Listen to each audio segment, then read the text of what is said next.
건프의 영화책. 오늘은 영화 그리스도 최후의 유혹이라는 1988년도 영화입니다.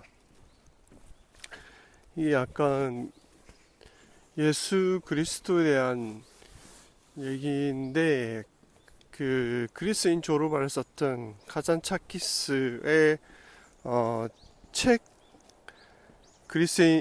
그리스도 최후의 유혹이라는 책의 기본적인 바탕을 두고 있습니다. 제가 종교인이 아니라서 줄거리를 간략하게 보면, 목수인 나자렛 예수, 윌렘 데포가 역할을 하고 있습니다. 로마인들을 위해 십자가를 만들고 있는 목수죠. 한낱 목수에 불과하지만 그에겐 기적을 행하는 능력과 선천적으로 풍기는 고귀한 분위기가 있다. 그런 이유로 3년 동안 악마의 유혹을 견디고 하느님의 시험에 들어야 하는 공생활에 접어들기 전에 열혈당의 주목을 받는다. 공생활이라는 게 약간 수도 그런 얘기를 하는 건가? 수도사적인. 그리고 열혈당은 이게 이스라엘이 로마에 저항하는 일종의 독립국 같은 그런 역할입니다. 열혈당은 목적은 이스라엘 독립을 무력으로 쟁취하는 것이라고 되어 있네요. 이들은 가롯 유다를 예수에게 보내 열혈당 가입을 권유합니다. 그러나 예수는 이에 응하지 않고 이스라엘 독립에는 찬성하지만 다른 방법으로 독립을 이루고 싶어 하죠. 그 방법은 사랑이었습니다. 유다는 이러한 예수의 모습에 감동받아 그의 방식을 따르기로 하고, 그리고 예수가 공생활을 시작하자 그의 제자가 됩니다. 3년 후 예수는 성서의 기록대로 십자가에 매달리고, 이때 하나님이 보내주신 수호천사라 자칭하는 천사가 하나님의 명령이라며 예수에게 십자가에서 내려와서 보통의 인간으로 살아가려고 합니다. 하늘의 천사들마저도 인간 세상의 삶을 동경한다고 하며 예수를 유혹하자 천사의 말을 사실대로 믿은 예수는 마리아 막달레나와 결혼을 해 아이들까지 낳고 살면서 인간의 행복을 경험합니다. 그러나 예수가 나이가 든 후 죽어가는 병상에서 그제서야 그것이 악마의 유혹이었음을 깨닫게 됩니다. 일단 왓챠의 줄거리 소개는 이 정도입니다. 2시간 44분 영화고요. 1988년에 만들어졌지만 우리나라에는 2002년도에 들어왔습니다. 우리나라뿐만 아니라 그리고 유명한 마틴 스콜세지 감독의 영화입니다.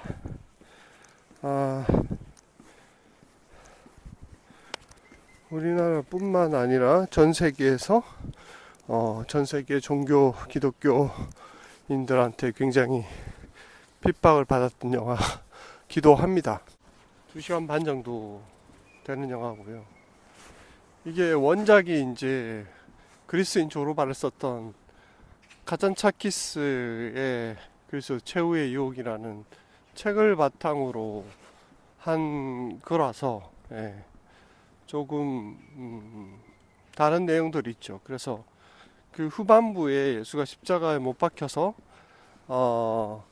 잠시 생각하는 장면이 있습니다. 환상처럼 약간 보이는, 꿈을 꾼 것처럼 보이는 장면이 있는데, 그 부분의 논란 때문에 굉장히 이제 문제가 됐던, 수입도 그래서 늦어지고 14년 만에 수입이 됐고 전 세계적으로 약간 논란이 됐던 장면입니다. 물론 예수를 배신한 유다라고 알고 있지만 여기서는 유다가 오히려 예수한테 배신자라고 얘기하는 장면이 있고, 예수의 어떤 인간적인 나약함, 고뇌, 이런 부분들 때문에 신성시대는 거기에 약간 모독이다, 이렇게 약간 해석이 된 것 같습니다. 전반적으로는 처음에 이제 뭐 목수의 어떤 장면들이라든지 윌렘 데포가 이제 점점 머리도 기르고 예수처럼 변해가죠. 이제 사람 설교를 하게 되면서 계속 사람들이 모이게 되고, 유다도 처음에 예수를 죽이러 왔지만 제자가 되어서 따르는 무리 속에 있게 됩니다. 그리고 수많은 사람들한테 설교를 하고 자신이 아픈 사람들을 고치고 죽은 이를 부활시키며 그런 기적들을 계속 행하는 장면들은 나오고, 그다음에 마리아 막달라가 사람들한테 돌팔매질을 당할 때 여기에 죄 없는 자 있냐고 하는 장면도 나옵니다. 예.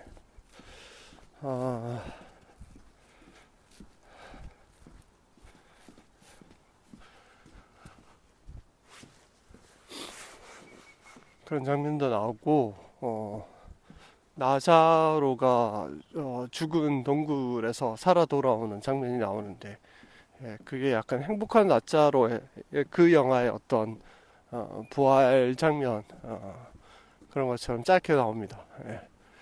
그래서 그런 익숙한 이름들이 어쨌든 여러 나오면서 십자가에 매달리는 그 순간까지 오는데, 이제 마지막에 약간 예수와 고민을 하는 그런 장면들이 나옵니다. 진정 저를 죽음으로 데려가셔야 되냐고, 이런 그런 장면도 좀 나오고, 그다음 매달려서 이제 환상 속에, 처음에 환상인지 몰랐어요. 환상 갑자기 어린 천사가 나타나서, 수호천사라고 나타나서, 예, 예수에게 당신 메시아가 아니고 이제 내려와서 행복한 삶을 살라고 하면서 마리아와 결혼하고 애를 낳고 늙어서 가족을 꾸리고 늙어서 죽어가는 장면까지 나옵니다.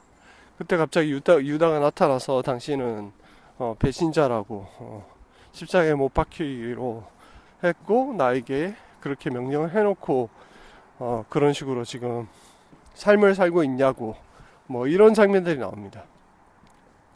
그래서 이제 이 장면이 논란이 된 건데, 결국은 영화상으로는, 예, 다시 십자가에 못 박힌 예수의 장면으로 돌아갑니다. 그러니까 이 장면은 마치 꿈이나 환상처럼 그냥 잠시 나왔고, 그래서 자신이 여전히 십자가에 못 박혀 있는 예수는, 그 수호천사는 일종의 악마라고 얘기하죠. 유다가 너는 악마의 유혹에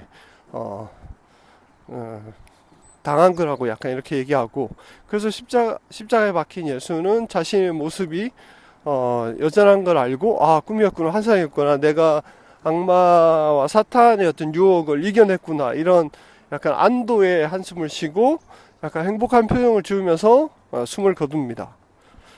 그래서 약간 이 장면을 극대화하기 위해서 이 환상 장면을 넣은 것 같기도 합니다. 그런데 어쨌든 논란이 됐죠. 예. 그래서 이 장면은 이게 왜 들어갔을까 싶으면, 어쨌든 좀 인간적인, 고뇌하는 나약한 한 인간의 어떤 모습으로서의 예수를 그리고 싶었던 게 아닌가. 카잔차키스는 카잔차키스는 사실 그리스인 조르바를 통해서도 그런 얘기를 많이 합니다. 그 자유에 대한 얘기도 하고, 어떤 속박과 욕망에서 벗어나야 된다라고, 인간은 그런 얘기를 계속 강조하고 있습니다. 그런 것들이 아마 종교적인 것에서도 이렇게 드러나는 것 같습니다. 예. 그래서 카잔차키스는 종교에 굉장히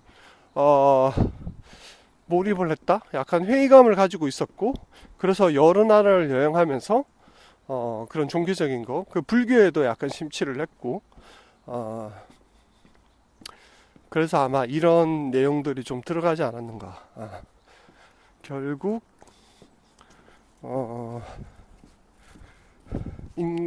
사람의 아들에 보면 뭐 인간에서 시작해서 인간으로 끝나야 된다 라는 그런 거가 있는 것처럼, 신격화된 어떤 여러 가지 규율이나 이런 것들이 결국 인간을 속박하는 하는 수단이 될 수도 있다, 이런 생각을 좀 가지고 있는 작가 부분이 영화에 이렇게 녹아 있는 게 아닌가, 그런 생각이 들었습니다.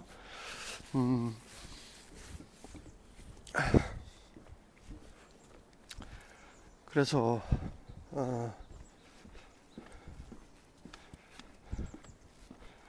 마지막에 어째 논란이 된 부분이 있지만 어쨌든 그리스도 예수의 최후라는 이 영화를 저는 이제 DVD로 영상 예술은 OTT로 볼 수가 없어서 그리스인 조르바를 보고 이제 보게 된 부분이라 영화를 찾아봤는데 OTT 볼 수 없어서 영상 자료원 가서 DVD를 빌렸는데 DVD에는 그리스인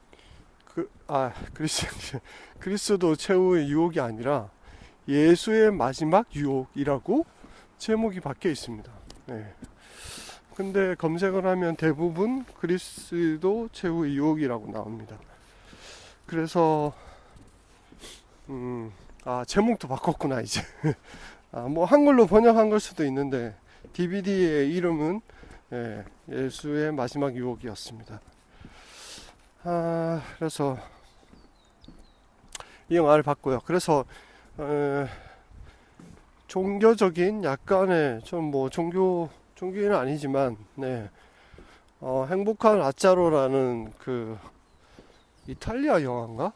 굉장히 의미 있는 영화였다. 모든 그 속세의 어떤 고통을 다 짊어지고 살아가는 라자로라는 인물을, 이것도 아마 성경의 기본을 두고 있는 것 같은데 이 영화도 대단했고, 약간 B급 코미디 장르 중에 브라이언 모라고 되어 있는 영화 있습니다. 그것도 굉장히 약간 코믹스럽게 만들어 놓은 영화가 하나 있고요. 오델로라는 또 영화 중에 보면 부활하는, 죽음에서 부활하는 그런 장면이 나오는 영화도 하나 있습니다. 뭐 종교 영화를 좋아하는 건 아닌데 어쨌든 그리스인 조르바를 보다가 카잔차키스라는 작가가 굉장히 궁금했고 그 책도 있지만 영화를 먼저 보게 되었습니다.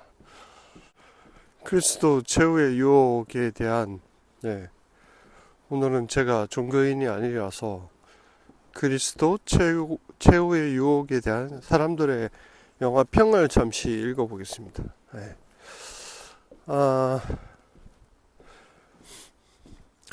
역설적으로 가장 인간다운 고뇌에서 찾은 신성함이라고 되어 있고요.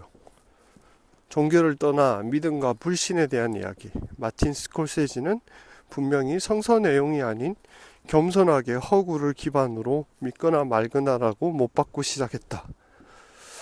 불경하다 하지 마요. 누구보다 그리스도를 사랑한 카잔차키스가 마술적 리얼리즘으로 그에게 자유를 선물한 것이다. 누구보다 인간으로서 충실했던 예수에게 인간으로서의 연민과 동정을 품어볼 수 있지 않을까.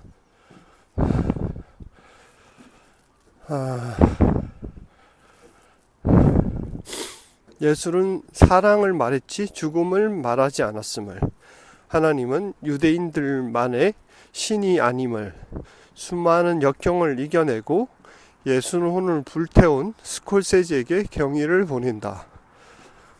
러닝타임 3시간이 10년 넘게 들었던 설교들보다 유익했다.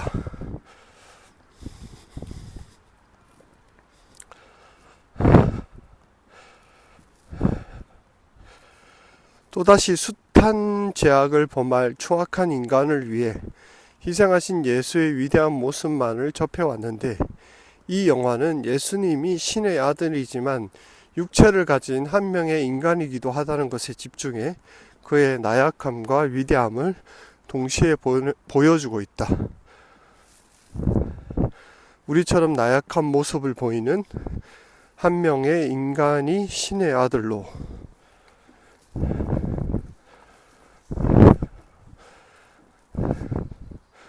스콜세지의 영화 안에서는 예수님조차 한 명의 무기력한 인간으로 비춰진다.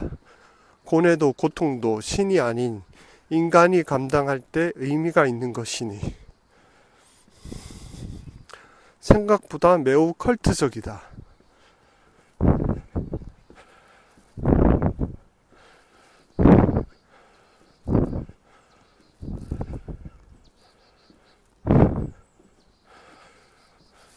그리스도의 인간적인 접근 방식을 통해 얻은 가장 큰 성취는 흔해 빠졌던 설교문들의 시간을 머리에서 지울 만큼 그의 공경을 목도하고 그를 동정하게 되면서 그가 왜 우리를 위해 십자가에 매달려야 했는지 더욱 명확한 확실성을 얻었다는 것.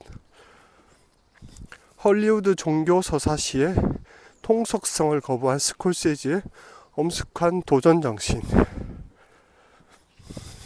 네, 평들이 이렇게 나와 있네요.